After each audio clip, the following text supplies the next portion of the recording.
Have you ever ignored someone simply because they stayed quiet? What if the person nobody respected turned out to be the only one capable of saving dozens of lives when everything went terribly wrong? Before we begin, do one quick thing that helps this channel grow. Tap the like button, subscribe if you love emotional suspense stories, and share this video with someone who enjoys unforgettable twists. Now let's begin. Most people believed that silence was a sign of weakness.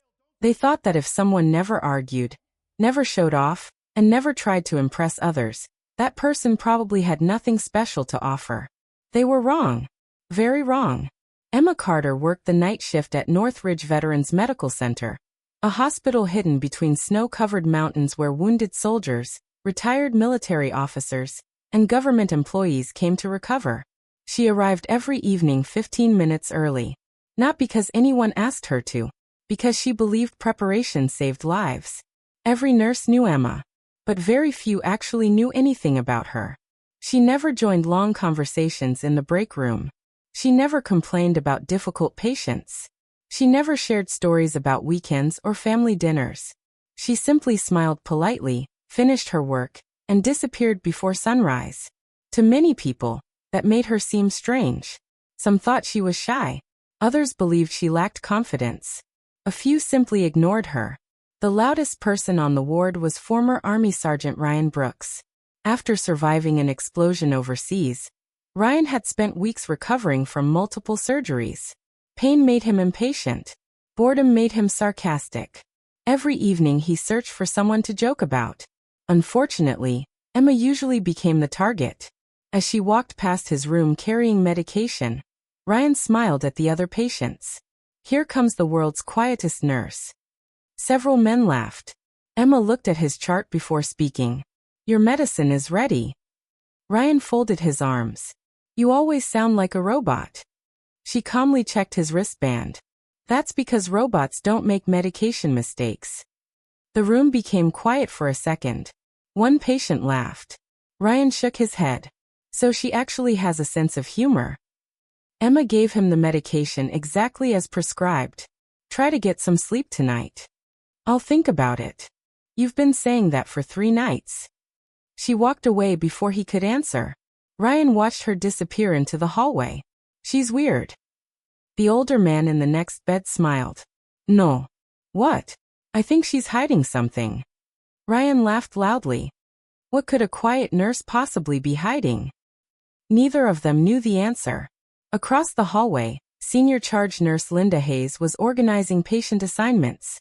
She had worked in military hospitals for over 30 years. Experience taught her something important. People often noticed the wrong things. Most nurses saw Emma as quiet. Linda noticed something else. Emma remembered everything. Every allergy. Every medication. Every patient's favorite blanket. Every family member's name. Every unusual sound inside the building. She never wrote reminders. She never forgot. It was almost impossible. Linda walked toward Emma. Busy night ahead. Emma nodded. When isn't it? Linda smiled. I have a new admission coming. No information? Very little. Emma looked at the electronic board. The patient's name hadn't appeared yet. Only a room number. Room 315. That was unusual. Hospitals hated incomplete paperwork. Emma quietly asked, Isolation room? Yes. Medical reason? Linda looked around before answering. Administration didn't explain. Emma simply nodded. She never asked unnecessary questions. But she noticed everything. The security officer near the elevator wasn't the usual one. One hallway camera had stopped moving. The emergency exit near the west stairwell wasn't fully closed. Tiny details. Details most people ignored. Emma never did. Around 6 in the evening, snow began covering the parking lot. Inside the hospital, patients ate dinner while televisions played quietly. Some families prepared to leave before the weather became worse. Others stayed beside loved ones. Everything looked completely normal. Until the elevator opened. 2 government security officers stepped out first. Behind them came a patient covered with blankets. His face looked pale. His breathing sounded heavy. An oxygen mask covered most of his features. The security officers refused help moving him. They pushed the bed themselves. Linda frowned. That's unusual. Emma agreed silently. The patient's file was extremely thin. No emergency contacts. No detailed medical history. Almost nothing. The official diagnosis simply read, respiratory infection. Emma looked at the man's hands while checking his pulse. There were faint marks around both wrists. Almost healed. As if restraints had recently been removed. She looked into his face. His eyes stayed closed. But something didn't feel right. People pretending to sleep always looked slightly different from people truly asleep. Emma had learned that years ago. One officer noticed her watching. Problem. Emma answered politely. I'm checking circulation. Just do your job. I am. The officer didn't reply. After they placed the patient inside room 315, both officers remained outside. That wasn't normal. Even important patients rarely received that level of security. Emma entered the room carrying monitoring equipment. The man remained motionless. She gently adjusted the oxygen mask. Then, without opening his eyes, he whispered, "They found me." Emma froze for only half a second. His lips barely moved. "Please." "They're inside." She quietly checked the heart monitor without changing her expression. "Who?" "The wrong people." Before she could ask another question, the door opened. One of the security officers stepped inside. "Everything okay?" Emma smiled professionally. "His oxygen level is improving." The officer looked at the patient, then at Emma. For several uncomfortable seconds. Finally he nodded. "We'll stay outside." As soon as he left, the patient whispered again. "Don't trust uniforms." Emma pretended to adjust the four-line. "Whose uniforms?" His breathing became faster. Instead of answering, he slowly opened his eyes. Fear. Pure fear. Not the fear of illness. The fear of someone expecting death. Then he closed his eyes again. The monitor continued beeping normally. Emma finished her examination and left the room. Outside, Ryan called from across the hallway. "Hey, robot nurse." Emma looked toward him. "You look nervous." "I'm working." "No. You look like something happened." Emma answered calmly. "Go back to your room." He smiled. "I knew something was wrong." She continued walking. But Ryan noticed one thing. For the first time since he'd met her, Emma had forgotten her coffee sitting on the nursing station. She never forgot anything. The night continued quietly. At least, that's how it appeared. Around 7:30, Emma stood at the nurse's station entering patient information. While typing, she heard it. A tiny click. Almost impossible to notice. She slowly looked around. Nothing seemed unusual. Doctors continued walking. Patients talked quietly. Machines beeped normally. Then, she heard the click again. This time she followed the sound. Not with her eyes. With the reflection inside a stainless steel trash bin. Something small had been attached beneath the desk. A tiny electronic device. No larger than a coin. A blue light blinked once every few seconds. Someone had secretly placed it there. It wasn't hospital equipment. Emma quietly bent down as if picking up a dropped pen. Without touching the object, she confirmed her suspicion. A listening device. Someone was recording conversations inside the nurse's station. She stood up naturally. No panique. No sudden movements. No reaction. Whoever placed it might still be watching. Emma simply picked up another patient chart and walked away as if nothing had happened. But inside her mind, one thought became impossible to ignore. This wasn't about one frightened patient anymore. Something much bigger had entered North Ridge Veterans Medical Center. And before sunrise, everyone inside the hospital would be fighting for their lives. Emma walked calmly toward the medication storage room, but every instinct told her that the hospital had changed. Only 10 minutes earlier, everything had followed its normal rhythm. Nurses exchanged patient reports. Doctors discussed test results. Families whispered in waiting areas. Now every familiar sound felt different. The listening device beneath the nurse's station wasn't there by accident. Neither was the frightened patient in room 315. She closed the medication room door behind her and looked through its narrow glass window. The hallway appeared ordinary. Too ordinary. One of the security officers stood outside room 315 without moving. His eyes weren't watching the patient. They were watching everyone else. Emma quietly opened a cabinet and removed a portable pulse oximeter. She didn't actually need it. She simply wanted a reason to return to the patient's room. When she stepped back into the hallway, she noticed Ryan Brooks sitting outside his room in a wheelchair.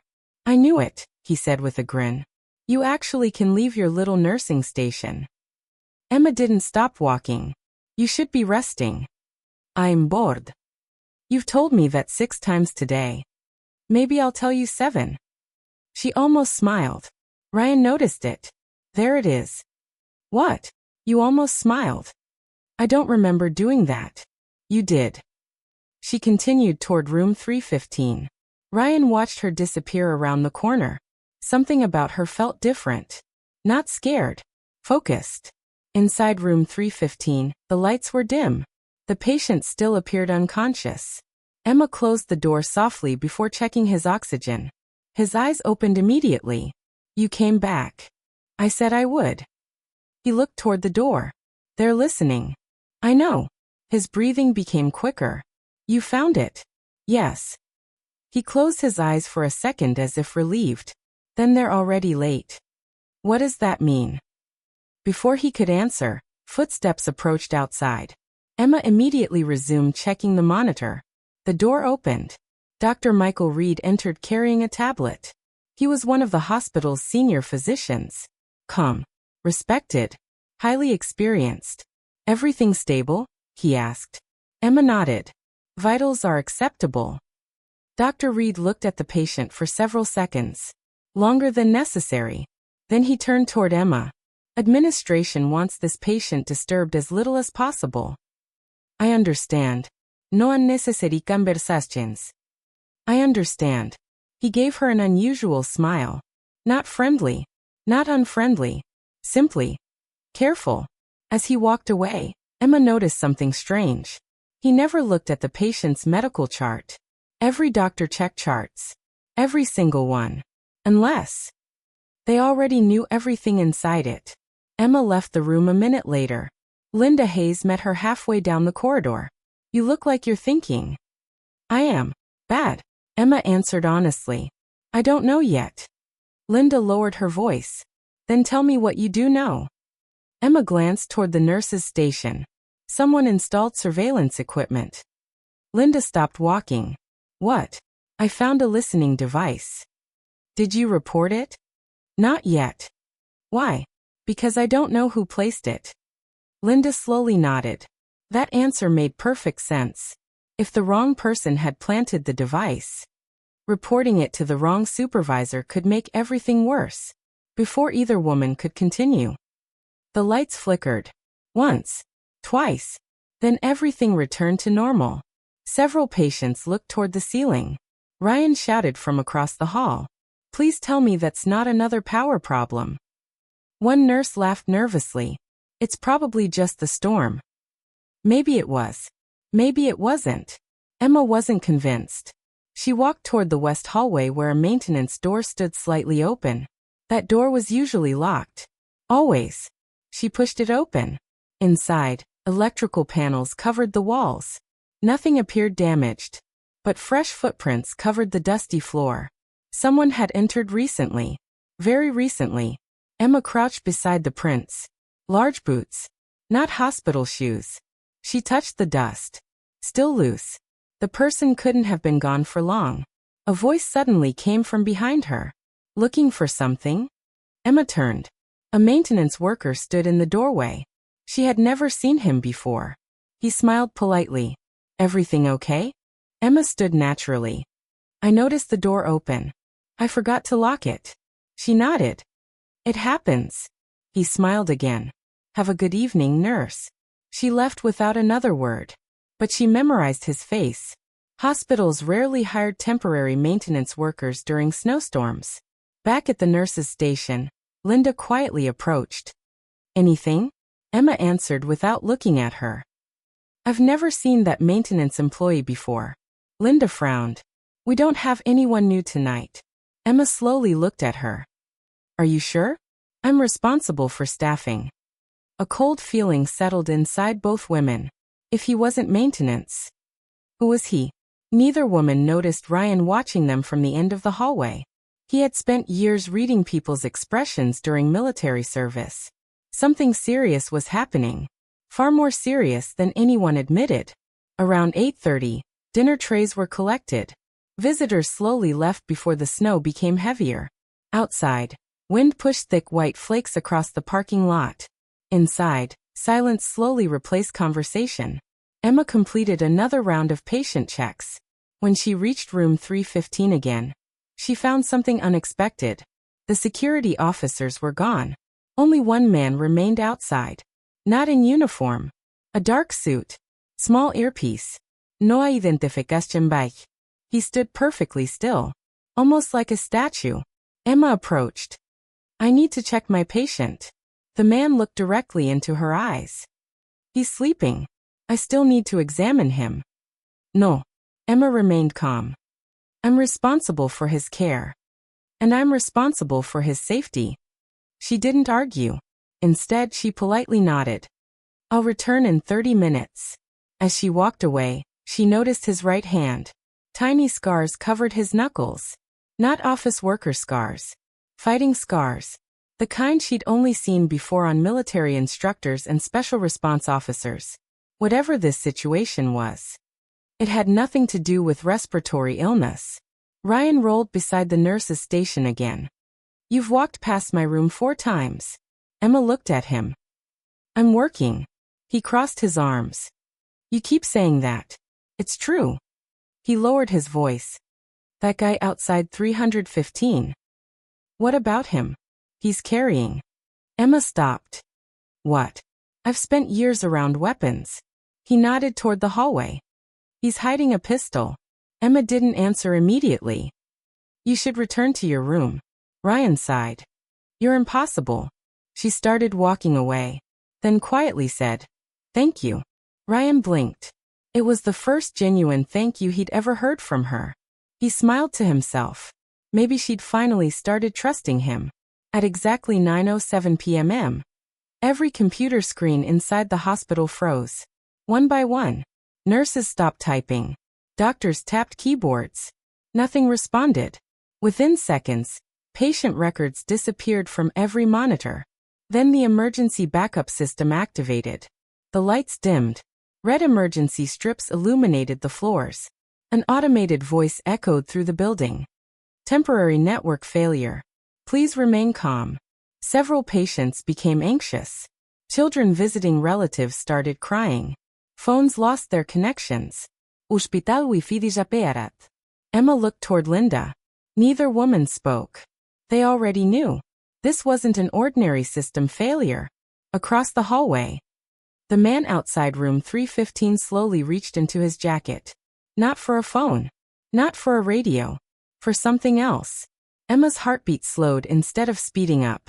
Her mind became unusually clear. Years of emergency nursing had taught her one lesson. Panic never solved problems. Preparation did. She quietly whispered to Linda.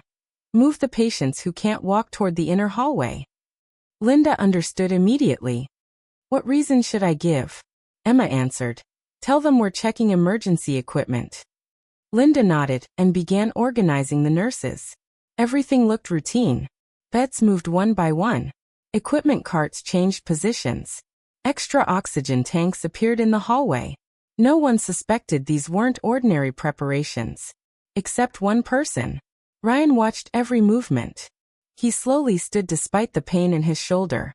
The older patient beside him frowned. You shouldn't be standing. Ryan kept watching Emma. No. I think she's getting ready for something. The older man followed his gaze. What kind of something? Ryan answered quietly. I don't know. But whatever it is, I don't think tonight is going to end peacefully. Just then, somewhere deep inside the hospital, a heavy metal door slammed shut.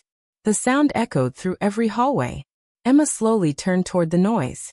For the first time that night, She felt certain of one thing. The real danger had finally arrived. Emma didn't wait to see who had slammed the heavy metal door. She was already moving. Not running.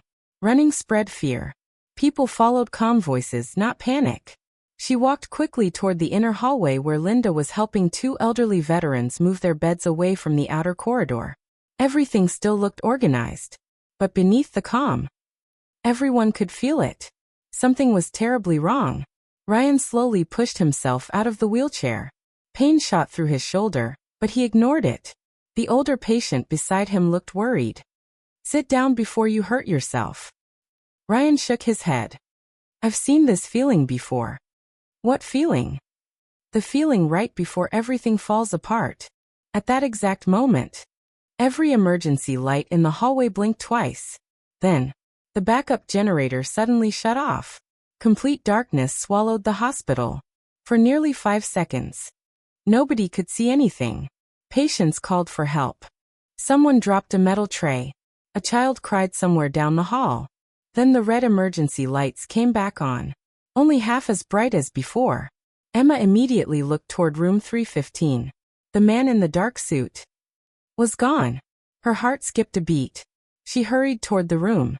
The hallway outside was empty. No security officers. No doctor. No mysterious guard. Only silence.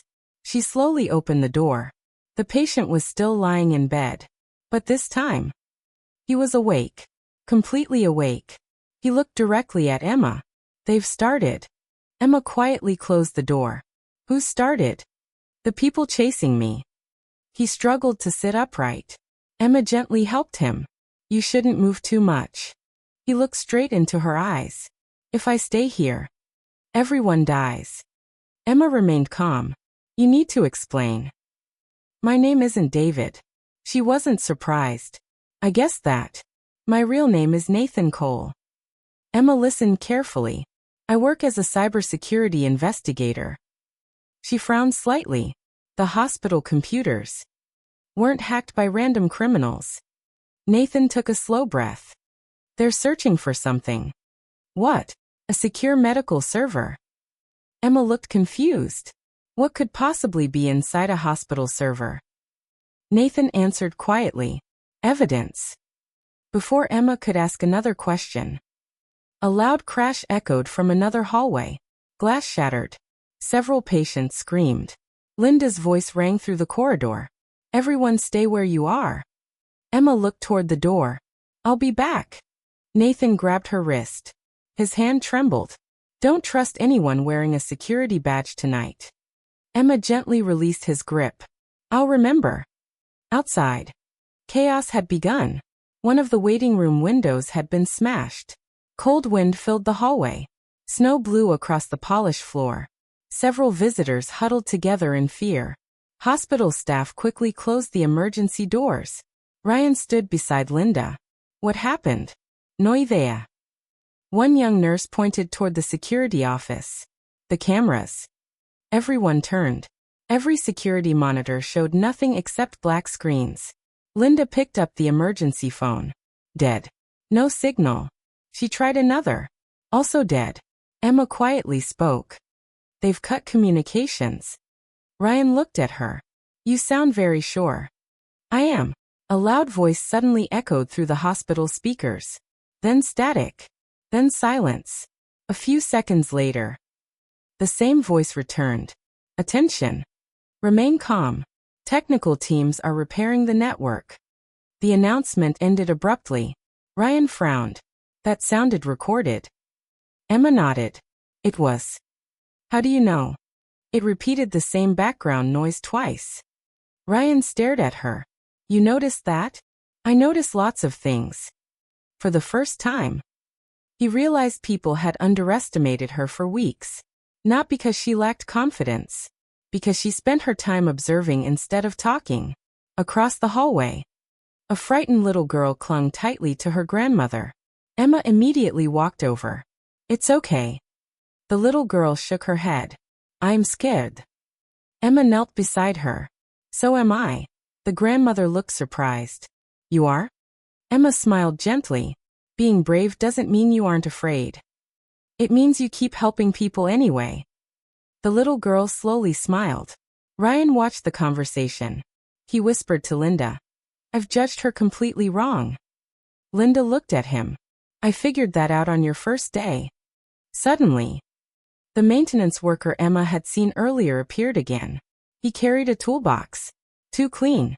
Too new. He smiled politely. "I'm checking electrical panels." Emma stepped directly into his path. "Which department sent you?" He hesitated. "Engineering." "What supervisor?" "The night supervisor." "What is their name?" His smile faded. "I don't remember." Ryan quietly moved beside Emma. The maintenance worker looked from one to the other, then suddenly turned around, walking much faster than before. Emma immediately knew. "He's leaving." Ryan asked, "Should we stop him?" Before she answered, the man broke into a run. Several nurses gasped. Ryan ignored the pain and chased him. The hallway echoed with running footsteps. The fake maintenance worker reached a fire exit. He pushed hard against the door. Locked. He quickly turned toward another corridor. Ryan caught up. "Stop." The man shoved a supply cart toward him. Ryan stumbled. Emma arrived seconds later. She didn't chase wildly. Instead, she looked ahead. The corridor split into two directions. Most people would follow. Emma noticed something else. Fresh snow blowing beneath one exit door. She calmly walked toward it. Exactly as she expected. The man burst through the door trying to escape. He froze. Emma was already standing there. "You picked the wrong exit." He turned to run the opposite way. Ryan tackled him before he could move. Both men crashed onto the floor. The toolbox flew open. Hundreds of small electronic devices scattered across the hallway. Emma immediately picked one up. It looked identical to the listening device beneath the nurse's station. Ryan held the man firmly despite his injured shoulder. "What are these?" The man refused to answer. Linda and two hospital security officers finally arrived. The officers handcuffed the stranger. Emma handed one device to Linda. "They've been placing these throughout the hospital." Linda looked horrified. "They've been listening to everything." The fake maintenance worker laughed. Not loudly. Just enough to make everyone uncomfortable. "You people still don't understand." Emma looked directly at him. "Then help us understand." He smiled. "It doesn't matter anymore." Ryan tightened his grip. "What doesn't?" "The search is almost over." Emma's expression became serious. "What are you searching for?" The man looked straight at Nathan's room down the hallway, then smiled again. Emma followed his eyes. Room 315. Without saying another word, she started running. This time, she didn't care who saw her. Ryan immediately understood. Room 315. Linda turned toward two nurses. "Protect every patient in this hallway." Emma reached the room first. The door was open. Her heart pounded. The bed was empty. The oxygen mask lay on the floor. The heart monitor wires had been ripped away. The window curtains moved gently in the cold air from the broken window nearby. Nathan Cole had disappeared. Emma stood completely still. Not because she had given up. Because she was thinking. Very quickly. Then, she noticed something almost invisible. A single folded piece of paper resting beneath the pillow. She carefully picked it up. Only 4 handwritten words appeared. "Trust nobody. Basement level 2. Emma slowly folded the note. Ryan arrived seconds later. "What happened?" She looked toward the hospital elevators, then toward the emergency stairwell. Finally, she whispered, "I think the real story is only beginning." Emma folded the note and slipped it into her pocket before anyone else could see it. Basement level 2. Ryan looked at her. "What does that mean?" "I'm not sure yet. But whoever left this wanted me to find it." Linda stepped into the room, breathing heavily. "The police are still 30 minutes away. Roads are blocked because of the storm." Emma nodded. "We can't wait." Linda looked surprised. "What are you thinking?" Emma looked around the room one last time. "The answer isn't here anymore. It's downstairs." Ryan leaned against the wall. "I'm coming with you." Emma immediately shook her head. You're injured. So you could make it worse. Ryan smiled faintly. I've ignored worse injuries than this. Emma looked at him for a few seconds. She realized something. The sarcastic patient who constantly joked with everyone had disappeared. Standing in front of her now was the soldier he used to be. Fine, she finally said. But you follow my instructions. Ryan nodded. Deal. Linda looked at both of them. What about everyone up here? Emma answered quietly. Lock every ward. Move patients away from the elevators. And don't trust anyone you can't identify. Linda understood immediately. I'll take care of it. Emma and Ryan entered the emergency stairwell. The building became strangely quiet. Only the sound of the storm echoed through the concrete walls. One floor. Then another. Finally, they reached basement level 2. The corridor was old. Much older than the upper floors. Pipes ran across the ceiling. Storage rooms lined both sides of the hallway. Half the lights no longer worked. Ryan whispered, "This place feels abandoned." Emma slowly nodded. It probably is. As they walked deeper into the basement, they heard voices. Very faint. Coming from behind a large steel door. Emma carefully approached. The voices became clearer. Search every cabinet. He couldn't have gone far. Find the drive. Ryan looked confused. What drive? Emma remembered Nathan's words. They're searching for evidence. She slowly looked through the narrow glass window. 3 people wearing dark tactical clothing searched boxes stacked across the room. One man carried a laptop. Another examined shelves filled with old medical equipment. 3. Ryan pulled the switch. Instantly, every light inside the storage room went dark. The men shouted. What happened? Flashlights. Move. Emma and Ryan slipped inside through the confusion. Darkness filled the room. Only flashlight beams danced across the walls. Emma spotted someone hiding behind metal shelves. Nathan. He quietly motioned them toward him. As they reached him, he held up a small black device no larger than a smartphone. This is what they're after. Ryan frowned. What's on it? Nathan answered, proof. Proof that a criminal organization has been stealing identities from injured veterans for years. Ryan's expression changed instantly. They've been using hospital records? Nathan nodded. Medical files. Insurance accounts. Military identities. They've made millions. Emma finally understood. They don't want money tonight. They want to erase the evidence. Nathan nodded. Exactly. Suddenly, one flashlight stopped moving. Someone had seen them. There. The shout echoed through the room. Several beams pointed directly toward Emma. Ryan reacted without hesitation. Run. The 3 of them sprinted through narrow rows of storage shelves. Boxes crashed to the floor behind them. One pursuer closed the distance quickly. Ryan grabbed a rolling storage rack and pushed it sideways. It tipped over with a deafening crash. The attacker stumbled, giving them precious seconds. Emma spotted another exit. This way. They burst into another corridor. But the path ended at a heavy security gate. Locked. Nathan quickly connected the black device to a nearby maintenance terminal.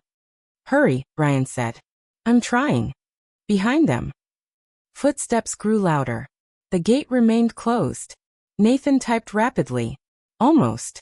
The footsteps were only a few yards away. Then, the gate clicked. It slowly opened. All 3 slipped through. Emma slammed the emergency lock behind them. The attackers reached the gate seconds later. Too late. One angrily struck the bars. Emma finally allowed herself to breathe. Nathan looked exhausted. But we're not finished. Ryan frowned. What else? Nathan held up the device. This evidence needs to reach federal investigators. Otherwise they'll keep coming. Emma thought for only a moment. The hospital has a satellite emergency communications room. Nathan looked surprised. Where? Roof level. Ryan laughed. So we get to climb all the way back. Emma smiled. Looks that way. The 3 hurried upstairs. Meanwhile, Linda had transformed the hospital. Patients remained safely inside secured wards. Nurses calmly reassured frightened families. No panique. No chaos. Only quiet determination. When Emma reached the communications room, she immediately began powering up the emergency satellite system. Nathan connected the encrypted device. A progress bar slowly appeared. Uploading evidence. 10%. 23%. 41%. Outside. Sirens finally echoed through the snowy night. Police vehicles. Federal agents. Emergency responders. The upload continued. 68%. A loud bang shook the door. The attackers had found them. Ryan pushed a heavy cabinet against the entrance. Another bang. The hinges groaned. 82%. Emma never took her eyes off the screen. The door cracked. One more hit. 95%. Ryan looked back. They're coming through. Nathan whispered, "Come on." The screen flashed. Upload complete. At that exact second, the door burst open. Armed officers rushed inside. Federal agents. Nobody move. Within moments, the attackers were surrounded. They dropped their weapons without another fight. The nightmare was over. 3 weeks later, North Ridge Veterans Medical Center looked peaceful again. Fresh flowers decorated the entrance. Patients laughed in the hallways. Life had returned to normal. Ryan walked through the lobby carrying a small box. Inside rested a handmade wooden plaque. He found Emma organizing medical supplies. "I have something for you." She looked surprised. "You didn't have to." "I know." He handed her the plaque. It read, "The quietest person can carry the greatest courage." Emma smiled. A real smile. Probably the first Ryan had ever seen. Linda walked into the room holding a newspaper. The front page headline read, "Nurses' Courage Helps Expose Nationwide Criminal Network." Emma looked away from the paper. "I was just doing my job." Linda laughed softly. "No. You reminded everyone what this job really means." Months later, people still talked about the mysterious night when the hospital lost power. Many remembered the fear. Many remembered the storm. But those who were there remembered something even more important. They remembered the quiet nurse everyone underestimated. The woman who never searched for attention. Never asked for recognition. Never called herself a hero. Because true courage rarely arrives with loud speeches. Sometimes it walks quietly through hospital hallways, helping others, long before anyone realizes the world is about to change.